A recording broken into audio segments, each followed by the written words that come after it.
नंदकिशोर क्या, हिंदुस्तान का कोई भी असामाजिक तत्व की इतनी हिम्मत नहीं है, किसी के माँ ने दूध नहीं पिलाया, किसी माई के लाल में हिम्मत नहीं है कि बैरिस्टर असुद्दीन ओवैसी साहब को हिंदुस्तान के किसी कोने में जाने से रोक सके।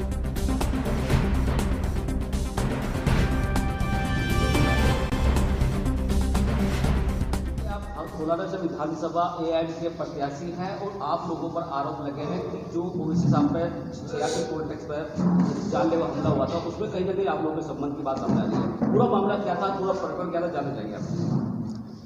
देखिए, बैरिस्टर साहब पर जानलेवा हमला हुआ और एक बहुत बड़ी घटना हो गई, उसकी निंदा की जानी चाहिए। और लगभग सभी पार्टियां, सभी पार्टी के लोग जो इस हिंदुस्तान से मोहब्बत रखते हैं वो लोग उसकी निंदा कर रहे हैं। लेकिन कुछ राजनीतिक पार्टी इसका भी फ़ायदा उठाना चाहती हैं, तो हमें बदनाम करने के लिए, बैरिस्टर असुद्दीन ओवैसी साहब को बदनाम करने के लिए वो लोग अनगिनत आरोप लगा रहे हैं। और ये सारी बातें बिल्कुल निराधार गलत हैं। जिस तरह के कुछ अखबार और कुछ न्यूज़ चैनल वाले समाजवादी पार्टी को फ़ायदा पहुंचाने के लिए इस तरह की बयानबाजी कर रहे हैं, ये सरासर गलत है। लेकिन 4 साल से वो आपके कांटेक्ट में था, ये बात खुलकर सामने आई है, इसको लेके आपका क्या कहना है? देखिए, इसको आप कांटेक्ट नहीं कहेंगे। अगर कोई व्यक्ति किसी से रेकी कर रहा है पार्टी का कार्यकर्ता के रूप में, तो इसको आप दोस्ती नहीं कहेंगे और ना इसको संबंध कहेंगे। अच्छा, देखा गया है कि पुलिस की रिपोर्ट के अनुसार सरलाइज नंबर लगे, पूरी कॉल डिटेल आई, लगातार वो आपके टच में रहा। जिस दिन हमला हुआ उस दिन भी वो आपके टच में था, या आपके कुछ पार्टी के कार्यकर्ता नेताओं के साथ भी टच में रहा। तो क्या लगातार जो आप पे आरोप प्रत्यारोप लगे हैं उससे संबंध लोग चलते तक कोई ऐसा मामला तो सामने नहीं आ रहा कि? ये बिल्कुल गलत है। जिस दिन हमला हुआ है उस दिन वो हमारे संपर्क में नहीं था और उससे कई महीने पहले से वो हमारे संपर्क में नहीं था। तो ये सरासर गलत है। पुलिस ने सारी मोबाइलों की सब कॉल रिकॉर्डिंग निकाल रही है। एसएसपी साहब से हमारी बात हो गई है। पुलिस बहुत अच्छे तरीके से काम कर रही है। पहले दिन ही पुलिस ने इन सब चीज़ों का जो है टोटल खुलासा कर दिया था और ख़ुद उसने भी अपने बयान में ये कहा है कि मैं हाजी आरिफ अली से या हमारी पार्टी से दोस्ती करने के फिराक में था।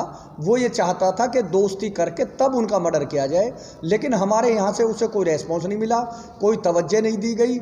इसलिए वो आदमी जो है हमारे यहाँ से पिछले 2-3 महीने से टच में नहीं था।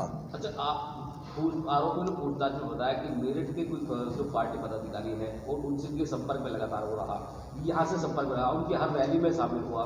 तो साफ तौर पर दिखाई दिया कहीं मामला दूसरी से जुड़ा तो नहीं दिखाई दे रहा। नहीं, वो उनके संपर्क में भी नहीं था, ये भी गलत बात है। वो जो मेरठ के हमारे पदाधिकारी हैं, जिला अध्यक्ष हैं मेरठ के, उनसे उसने उसी दिन रास्ता कायम किया है, बस ओनली। आपने कहा है कि इस प्रकरण से अन्य पार्टी जो है अपना फायदा उठा रही है, तो कौन कौन सी पार्टियां क्या क्या फायदा उठा रही है? देखिए, इसमें सबसे ज़्यादा अहम रोल जो है वो समाजवादी पार्टी का है। समाजवादी पार्टी अपने कुछ अखबारों के जरिए, कुछ चैनलों के जरिए ये दुष्प्रचार करने पर लगी हुई है कि बैरिस्टर साहब की पार्टी के लोग इसमें शामिल थे या उनसे उसने दोस्ती करी थी। ये चीज़ें बिल्कुल गलत है, सरासर गलत है। हमारी पार्टी के किसी भी पदाधिकारी का, किसी पार्टी के कार्यकर्ता का इसमें कोई रोल नहीं है और ना ही इस तरह की अमानवीय घटना हमारी पार्टी का कोई कार्यकर्ता करने की कोशिश करेगा। ऐसी संस्थाओं के लिए आप क्या कहना चाहते हैं जो आपकी पार्टी को बदनाम कर रहे हैं? देखिए, ये तो असल में जो लोग संविधान के खिलाफ हैं, जो इस हिंदुस्तान को सोने की चिड़िया बनते हुए देखना नहीं चाहते और आपस में जो भाईचारे को मिटाना चाहते हैं, मैं समझता हूं कि ऐसे लोगों को तो जितना अपमान किया जाए और समाज से निकालने का काम किया जाए इन लोगों को। अच्छा हाजी जी, एक प्रकरण और सामने आ रहा है। लोनी विधायक नंदकिशोर गुर्जर ने गंभीर आरोप हमले लगाए हैं और लोनी में 2 बार का प्रोग्राम ओवैसी का था वो कैंसिल रद्द कर दिया गया। उसने कहा कि मैं उनको मैंने हैदराबाद तक मारूंगा। उस पर क्या कहना चाहेंगे आप? देखिए, कल ही हमारी पार्टी का वहाँ पे प्रोग्राम हुआ है। हमारे बहुत सीनियर लीडर हैं महाराष्ट्र से, मोइन भाई मेरे पास बैठे हुए हैं, तो इस संबंध में ये बताएंगे। कल भी जो है ये वहाँ पे अपनी मीटिंग करके आए हैं।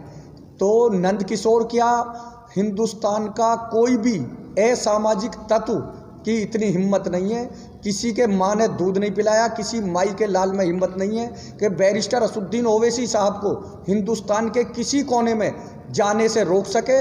आज हिंदुस्तान के हर कोने में बैरिस्टर असदुद्दीन साहब की पार्टी पर आस्था रखने वाले लोग हैं, उनसे प्यार करने वाले लोग हैं।